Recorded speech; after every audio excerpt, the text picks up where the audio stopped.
Ay kalım bilen akıl bir derler bala. Kalım bilen akıl bir derler bala. Birin koyup birin seçmezcek bolgun.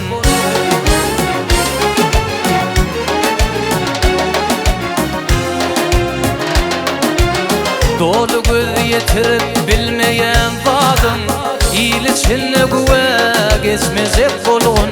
Gel bolgun ey.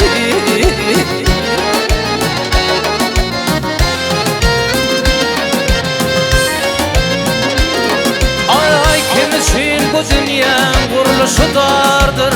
Kimseler karı gözü pirden de vardır. Gel vardır ey.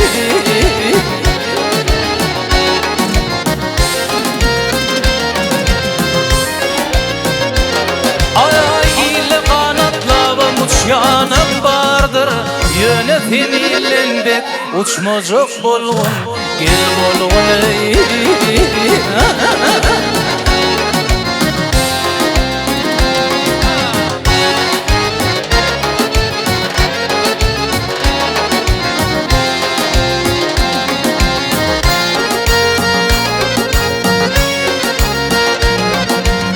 Bilmedin dostundan bilecek bol sorar. Şun dost bölüm biri gel şonu korar.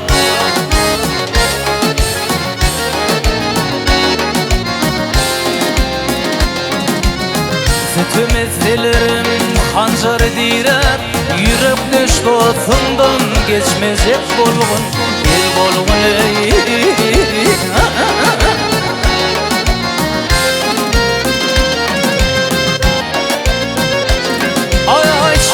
Yaşacak ol ile milleti, aslı halallıktır dünyanın kımmeti.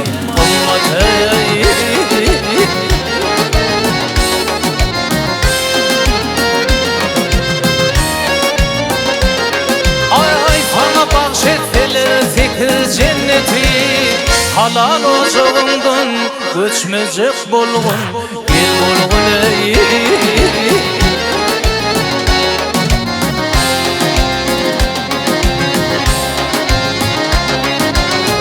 Duyup bilsen dünyanın lezzeti vardır.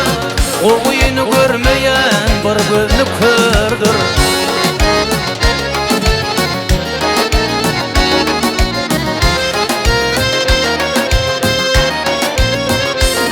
Ay peşin diyer bu dünyanın gediyeti vardır. Onunla bir dovdoğa düşmeyecek bolgun. Gel bolgun ey.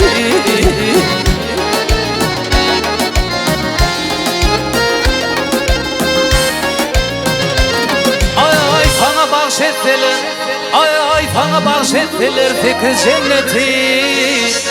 Halal ocağından göçmeyecek bolgun. Gel bolgun ey.